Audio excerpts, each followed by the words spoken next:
জীবনটা হচ্ছে দুদিনের ভাই। দুদিনের দুনিয়ায় কত পাপ করি, কত অন্যায় করি, অত্যাচার করি ভাই। নিজেই নিজের প্রতি অত্যাচার করি, অনাচার করি, কিন্তু আমরা বুঝি না। আমি যদি নামাজ না পড়ি, আল্লাহর কসম আমি নিজেই নিজের প্রতি অন্যায় করলাম, অবিচার করলাম, অনাচার করলাম, আমি নিজেই নিজেকে জাহান্নামের দিকে ঠেলে দিলাম, এটা আমি বুঝি না। ওই ব্যক্তি বুদ্ধিমান যে নিজের সমালোচনা নিজেই করতে পারে। নিজের সাথে যে পতন হয়েছে, আমার যে কত গুণ, আমি আমারটাই ভাবি, আমি অন্যটা খুঁজি না। আর অন্য তো গুণ, আমার যে কত গুণ, আমি এটাই ভেবে কুল ফেলি না, আর আমি অন্য জনের গুণের কথা ভাবি। তারা মানে আমি ব্যাককেল। যে চালাক মানুষ, ওই ব্যক্তি নিজেই নিজের পাপের কথা ভাবে, আল্লাহর কাছে ক্ষমা চায়, আল্লাহ আমাকে মাফ করে দাও। নামাজের মাধ্যমে চাইতে হবে, সিজদার মাধ্যমে চাইতে হবে।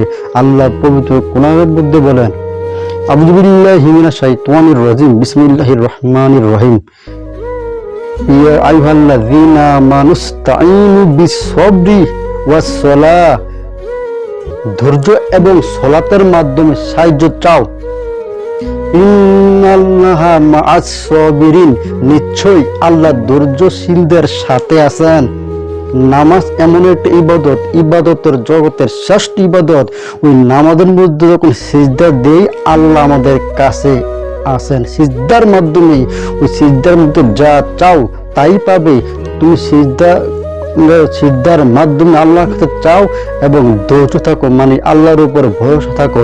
এখানে ধৈর্য মানে আল্লাহর উপরে ভরসা। তুমি আবার আল্লাহর উপর ভরসা থাকো, তোমার কাজ ইনশাল্লাহ হবেই হবে, তোমার দোয়া ইনশাল্লাহ কবুল হবেই হবে, হবেই হবে, মিস নাই। যার প্রমাণ আমি নিজেই মন থেকে দোয়া করলে আল্লাহ সেই দোয়া কবুল করেই। তাই দুদিনের দুনিয়াতে আমরা কেন নামাজ কেন ভাই পড়ি না? তা কি সমস্যা ভাই? নামাজ কেন পড়ি না ভাই? কেন নিজেকে আমরা অন্যায়ের কাজে বিলিয়ে দিতে অনীহা করি না? নামাজ পড়তে অনীহা করি ভাই? কেন অন্যের সমালোচনা করি ভাই? নিজের সমালোচনা কেন করি না? আমি কত বড় আল্লাহর ওলি, আমি এই জিনিসটাই ভাবি না। আমি কত বড় মূর্খ, ওই জিনিসটা আমি কল্পনা করি না। আমি আরেকজন তার গন্ধ আমি টোকাই। এটা কি দুনিয়ার নীতি? এটা দুনিয়ার নীতি নয়। নিজের কথা ভেবে চিন্তা করে, পরকালের কথা ভেবে চিন্তা করে নামাজ পড়তে হবে, নামাজ কায়েম করতে হবে।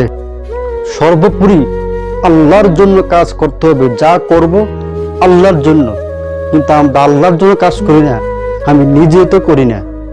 তা আমরা এমন মানুষ, আমরা আল্লাহর জন্য কাজ করি না, আমরা আমাদের নিজের জন্য কাজ করি, যার কারণে আমাদের গুনাহ ভুল ত্রুটি সব হয়। আমরা সব সময় এক আল্লাহর উপর ভরসা থাকবো ইনশাআল্লাহ। কোরআনের মধ্যে আছে, যে ব্যক্তি আল্লাহর উপর ভরসা থাকেন, আল্লাহ তার জন্য যথেষ্ট। তাই আমরা আল্লাহর উপর যদি সম্পূর্ণরূপে ভরসা থাকতে পারি, আর কোনো টেনশন নাই। আল্লাহ আমাদের ভরসা, আল্লাহ আমাদের দুশ্চিন্তা বিপদ আবার দূর করে দিবেন। আমিন। আসসালামু আলাইকুম ওয়া রাহমাতুল্লাহি ওয়া বারাকাতুহু।